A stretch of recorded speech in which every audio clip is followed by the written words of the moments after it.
So there's an old phrase in the wine industry that goes, it takes a lot of bad beer to make good wine. Well, in the beer industry, it's a little bit different. It takes a whole lot of lager to make some really good beer. So one of the most interesting things about the Charlotte craft beer scene is the fact that it's had to grow up a little bit in a vacuum. You know, Asheville, North Carolina has been famously a beer city for a very long time, and being just a couple of hours away, it means there's a lot of people in the area who have absolutely loved beer and have really been invested in beer. But we're still in the Old South, we're still in the Bible Belt, and we're still in an area that doesn't have a lot of native alcohol culture and a lot of native beer culture. So that's meant that as Charlotte has grown and it's taken in all of these influences, not just local to Asheville, but also from other places around the country, it's been able to really grow something new. And the fact that it had to really start behind some of the areas around the country like Colorado or Washington or California has actually in some ways been an advantage, because it's been able to learn those lessons, start fresh, and really be able to build something truly unique by learning from them rather than having to do it completely without any guidelines to be able to build off of.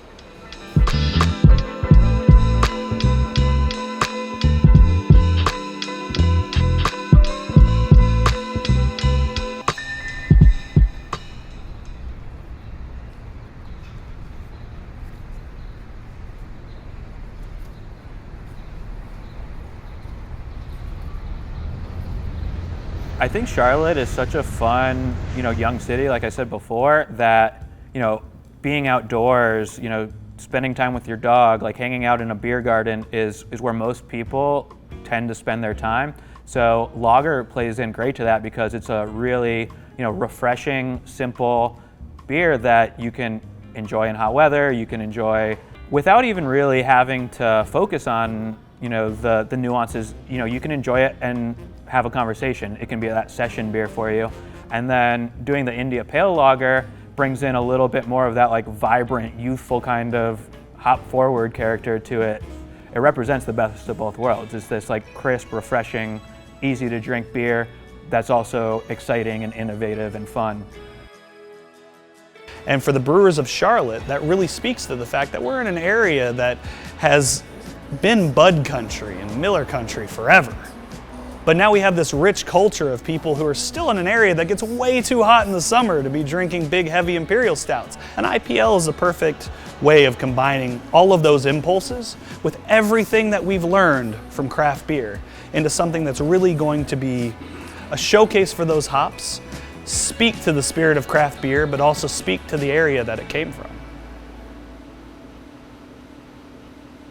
There's many beers that the flavors that you're looking for are entirely yeast-driven flavors. It's an amazing microorganism with many diverse capabilities, especially in like saisons and hefeweizens. Most of those banana and phenolic spice characters are all coming from the yeast.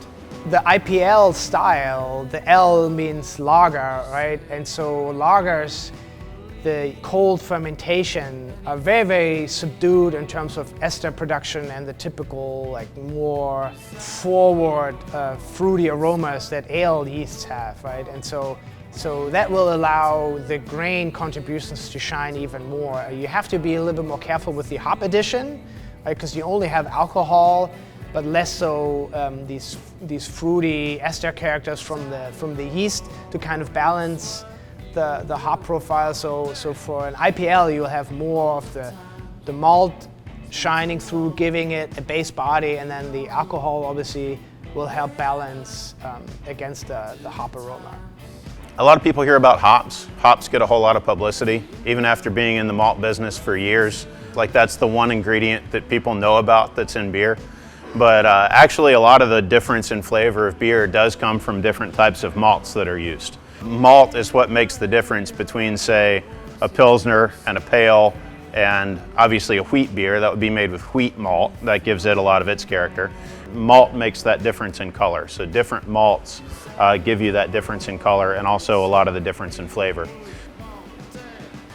Brewers will go, and beer enthusiasts will go on this time lapse of taste, if you will, and they start out with the really light fizzy lagers, you know, when you're getting into beer, and you go through this evolution of beer taste where you get into the darker stuff and then the sours and then the bitter stuff, and then we're right back at the lagers because we've gone through everything and our taste buds are craving just the nice, simple, clean beer. And that's such a representative of brewers these days. Not everyone, but it's a path that people do go through. And I just think it was so nice to be kind of bring in the world, the best of IPA and the best of lager. And that's really what IPL is. There's a quote that perfection is not when there is nothing more to add, but when there's nothing more to take away. And if you ask any brewer what are the most important beers and what are the ones that are most technically challenging to make, it's oftentimes the simple ones, because you have nowhere to hide. It's the truest expression of a brewer's skill. You know, when you're able to add all these ingredients, it doesn't make those beers any worse or any less, but it does mean that there's a lot more room for error. With something like an IPL, with something like a lager, with something clean, something simple, something balanced, you have to nail that. And if you don't nail that, everybody's going to be able to spot that.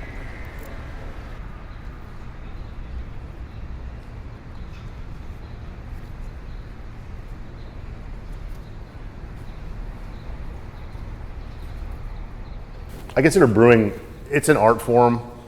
I equate it really to like what a chef does in a kitchen.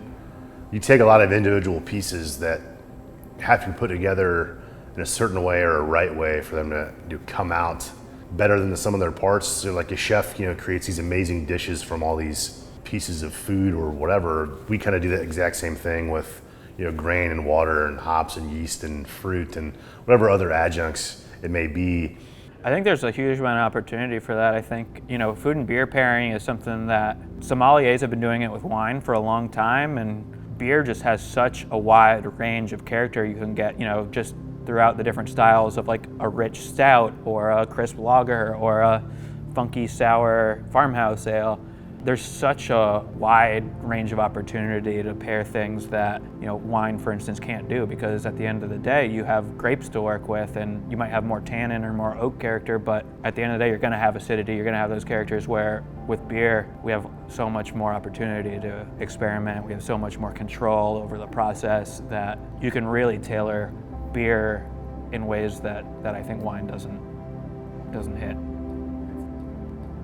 You can really give 10 breweries the exact same ingredients, the exact same recipe, and depending on their system, brewing system, their philosophies, their process in-house and all that kind of stuff, I think all 10 of those beers are gonna come out.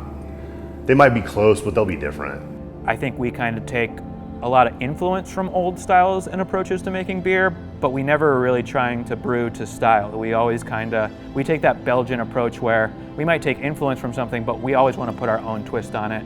We're not trying to make the best version of what someone else's beer is. We want to just make the best version of our own beer and let our ingredients and the local terroir kind of shine through.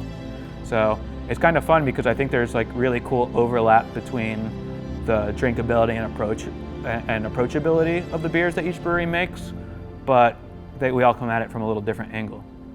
So coming back to this chasing flavor, right? That craft is really a key piece to this, is that things taste different and often better and certainly have more aromas than the macro beers, right? And then the last piece is the story, right? That part of the experience that the consumer, the beer drinker, is looking for is obviously the flavor, but really also the story, that they come to the brewery and say, hey, you know, where's this from? What am I tasting? And there is a lot more to it, and that's what people are seeking out, right? They want to be surprised and educated, similar to us brewers and maltsters, right? It's all driven by the same curiosity.